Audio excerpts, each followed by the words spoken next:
নতুন এটা ভিডিঅ'লৈ পুনৰ স্বাগতম জনাইছোঁ।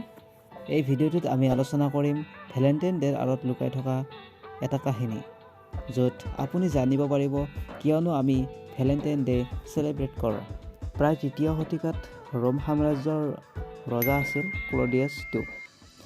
ৰজা ক্লডিয়াছে এখন নতুন আইন জাৰি কৰিছিল যে কোনো সৈনিক আৰু অধিকাৰীয়ে বিয়া কৰাব নোৱাৰিব, কিয়নো তেওঁ ভাবিছিল যে বিবাহত আবদ্ধ হ'লে সৈনিকসকল শাৰীৰিক আৰু মানসিকভাৱে দুৰ্বল হৈ পৰে, যাৰ ফলত যুদ্ধত পৰাজয় হ'ব লগা হয়।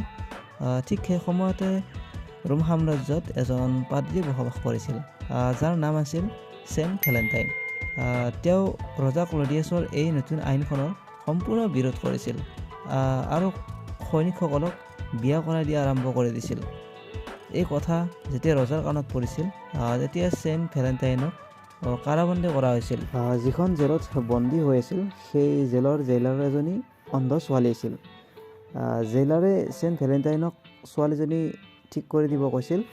তেতিয়া পাদ্ৰী ছেইণ্ট ভেলেণ্টাইনে নিজৰ আধ্যাত্মিক শক্তিৰ দ্বাৰা চকুৰ ৰশ্মি ঘূৰাই আনিছিল, মানে ছোৱালীজনী ঠিক কৰি দিছিল। তাৰ পিছৰ পৰা ভেলেণ্টাইন আৰু জেইলাৰৰ ছোৱালীৰ মাজত প্ৰেম হৈছিল। এই কথা যেতিয়া ৰজাই গম পাইছিল, তেতিয়া ভেলেণ্টাইনক ৰজাই দুটা অপশ্যন দিছিল, তুমি প্ৰেম ত্যাগ কৰা নহ'লে মৃত্যুক সাৱটি লোৱা। ভেলেণ্টাইনে প্ৰেম ত্যাগ নকৰে বুলি কৈছিল। তেতিয়া ৰজা ক্লডিয়াছে ফাঁচীৰ ঘোষণা কৰিছিল। এই ঘোষণাৰ পিছতে ভেলেণ্টাইনে নিজৰ প্ৰেমিকালৈ এখন চিঠি লিখিছিল, য'ত শেষত ফ্ৰম ইউৰ ভেলেণ্টাইন বুলি লিখিছিল। ৰজা ক্লডিয়াছে ছেইণ্ট ভেলেণ্টাইনক 14 ফেব্ৰুৱাৰী 269 চনত ফাঁচি দিছিল।